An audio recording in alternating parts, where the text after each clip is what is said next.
Hi, I'm Luke from Edition Coffee Roasters in Haymarket. I've been a barista for 5 years now.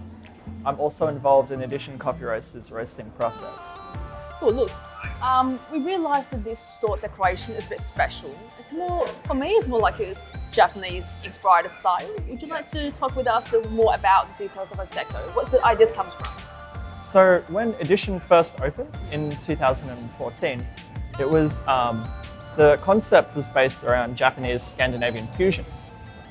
When we moved to Haymarket, to the Darling Square precinct, we wanted to sort of honour the Japanese half of our fusion concept. And the interior, as you see it, is inspired on a Kyoto-style farmhouse. So a little older school, but I think veering towards the darker side of the light that we had at our previous shop. How much volume are you doing right now, average per week? I know per day we're doing 14 kilos or so.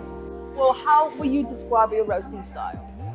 Our roasting style is inspired by a lot of older school Scandinavian style roast. So light roast, definitely. High use of airflow to sort of moderate the clean cup. We are known for our filter coffee, and using that sort of airflow heavy roasting style produces a lot of cleanliness and produces less of that sort of like heavy roast, like body heavy coffee. Every time we do production, we will cup pre-production and then we will cup after, usually the day after.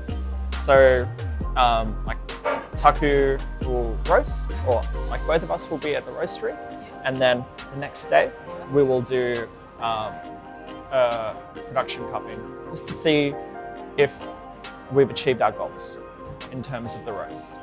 So we'll sort of take notes from the week previous and say, okay, for example, our watermelon, we're finding it to be a bit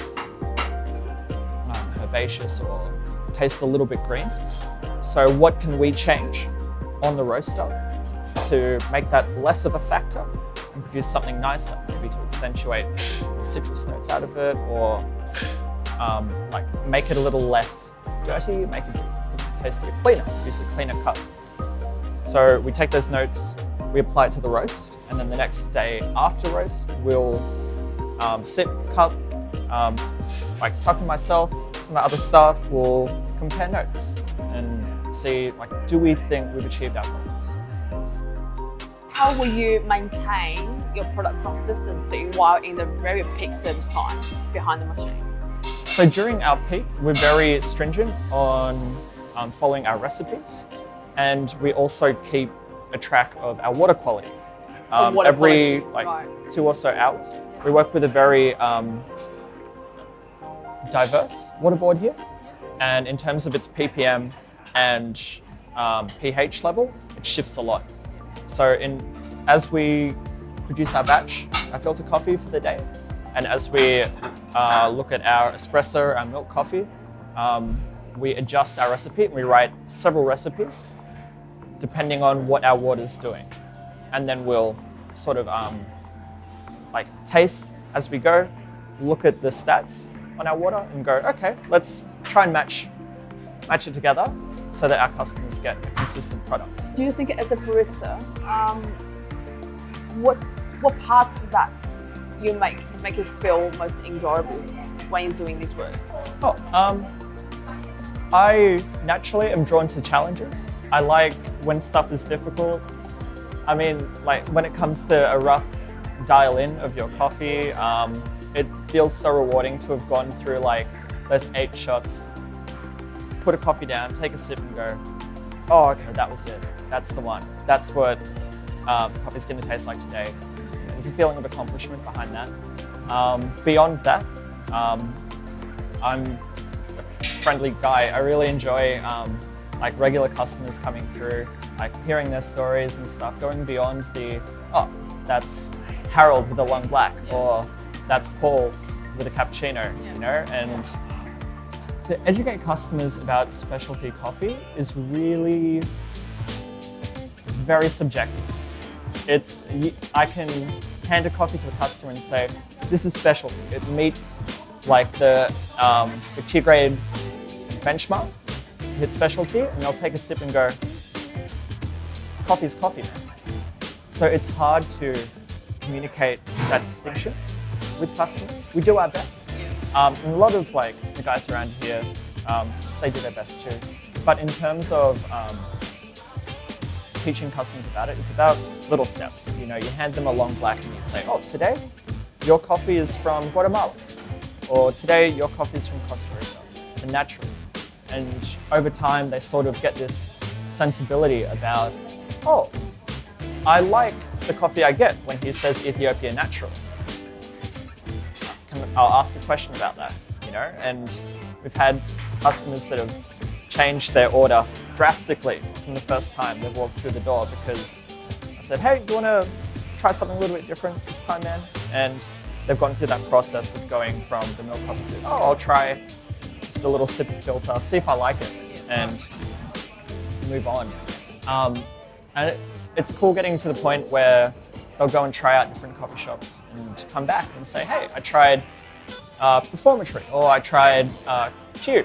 Coffee tasted very different. I had coffee from Ethiopia, it was a natural as well, but it tasted so different. And you know, you get those questions sort of roll into explanations for us, and it's really good.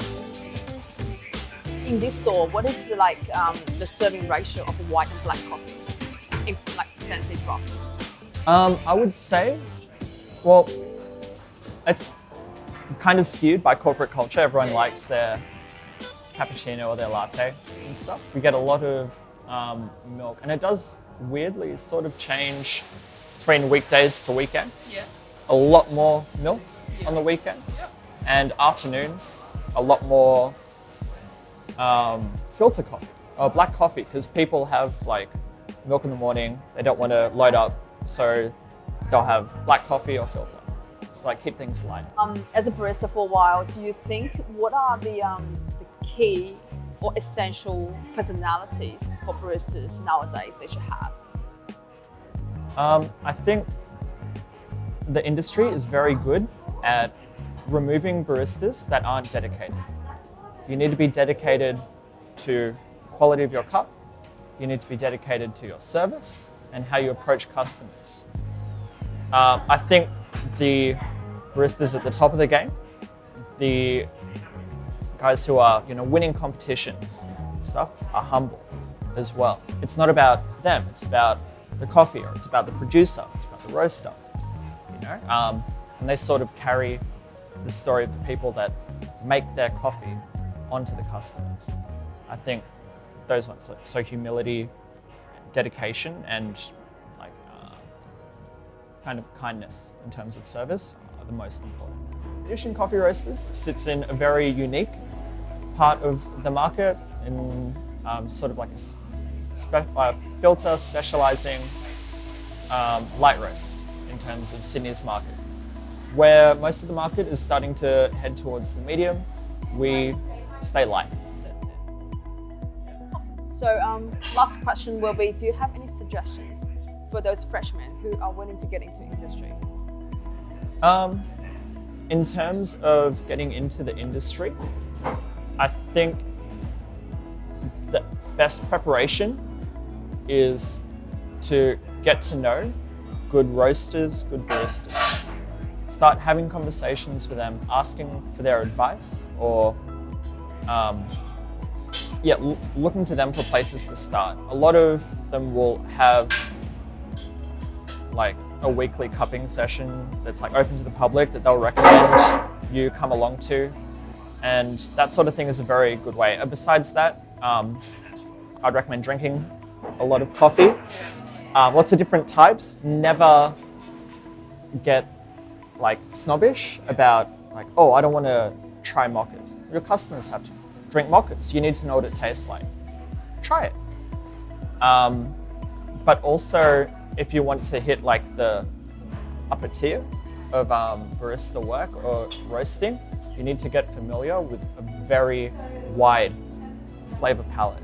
You need to try lots of different fruit, lots of different teas, try like chocolate, nuts, everything that sits on that on the flavor wheel. Yeah. Because when you come to a roaster or you are on the bar, you need to be able to describe what you taste so that you and your co-workers are on the same page when it comes to maybe changing the coffee or saying what you like about it.